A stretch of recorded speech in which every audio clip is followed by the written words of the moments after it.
Arrivé par le train de nuit de Toulouse, Frédéric, 20 ans, s'apprête à faire sa première rentrée à l'école polytechnique. C'est le rêve qui devient réalité. Enfin, voilà. On rentre dans la cour des grands maintenant, une nouvelle vie qui commence avec de nouvelles opportunités. Frédéric est l'une des 61 jeunes femmes admises dans la promo X 2012. 61 filles pour 400 garçons. Mais elle a l'habitude. L'an dernier déjà, en licence de maths, elle n'était que 4. La faute au conditionnement social. Les filles, pourtant meilleures élèves que les garçons dans le secondaire, ne représentent encore que 30% des effectifs des prépas scientifiques et 15 à 18% des élèves de Polytechnique. Mais Frédéric est optimiste.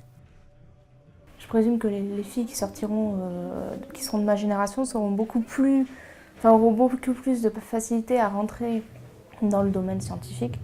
Il faut juste laisser aux filles les laisser gérer elles-mêmes vers où elles veulent aller, dans quelle filière elles veulent aller. Polytechnique a ouvert ses portes aux femmes il y a tout juste 40 ans, en 1972. Marion Guilloux, aujourd'hui à la tête du conseil d'administration de l'école, est de la promo X 1973. Elle se souvient des débuts un peu chaotiques. Les militaires ne savaient pas très bien comment accueillir les filles. Nous habitions à l'infirmerie, vous voyez, l'école n'était pas faite pour accueillir des filles. En 40 ans, ce qui a changé, c'est d'abord qu'elles sont beaucoup plus nombreuses, qu'elles viennent de tous les pays du monde, qu'elles ne sont plus des animaux de zoo comme nous l'étions sans doute dans les premières années. Il faut certes composer avec des tenues pas très féminines, mais être une fille au milieu des garçons, ça a quand même du bon. À chaque soirée, il y a toujours au moins 10 mecs autour de chaque fille. Au moins, elles sont contentes, elles ont beaucoup de succès. Mais ça reste trop faible. Voilà, il n'y a pas de problème pour une fille pour trouver un copain à Polytechnique.